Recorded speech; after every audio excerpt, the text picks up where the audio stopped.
ఓం నమ శివాయ. ఎందుకయ్యా శివయ్య నీకింతటి పరిస్థితి? నీకు పూజలు చేసే నాథుడే లేడా?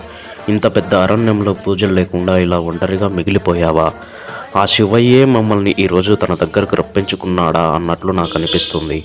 విషయం ఏమిటంటే, ఈరోజు మా బృందం దట్టమైన అరణ్యంలో దాగి ఉన్న ఒక అద్భుతమైన శివలింగాన్ని దర్శించాం. అక్కడ ఉన్న శివలింగం చాలా ప్రత్యేకం. ఆ లింగంపై స్వయంగా శివుడి ఆకృతి చెక్కినట్లుగా కనిపించడం నిజంగా ఆశ్చర్యాన్ని అనిపిస్తుంది. ఈ శివలింగం ఎక్కడ ఉందో తెలుసుకోవాలంటే వీడియో చివరి వరకు చూడండి. మేము మా బృందంతో కలిసి ఆ ఆలయ పరిసరాలను శుభ్రం చేస్తున్న సమయంలో ఒక వినాయక విగ్రహం కనిపించింది. కానీ ఆ విగ్రహం పరిస్థితి చూసి మా గుండె తట్టుకోలేకపోయింది. ఎవరో దాన్ని విరగ్గొట్టి పక్కనే ఉన్న డ్రమ్ములో పడేసి వెళ్ళిపోయారు. ఆ విగ్రహాన్ని మేము బయటకు తీసి మళ్ళీ ఆలయంలో యథాస్థానంలో ప్రతిష్ఠించాము.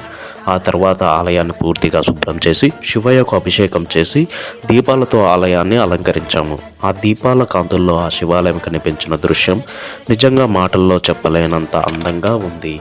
ఈ శివాలయం ఎక్కడ ఉంది అంటే, చింతామణికి దగ్గరలో ఉన్న నంది హిల్స్ సమీపంలో ఒక అరణ్యంలో ఉంటుంది.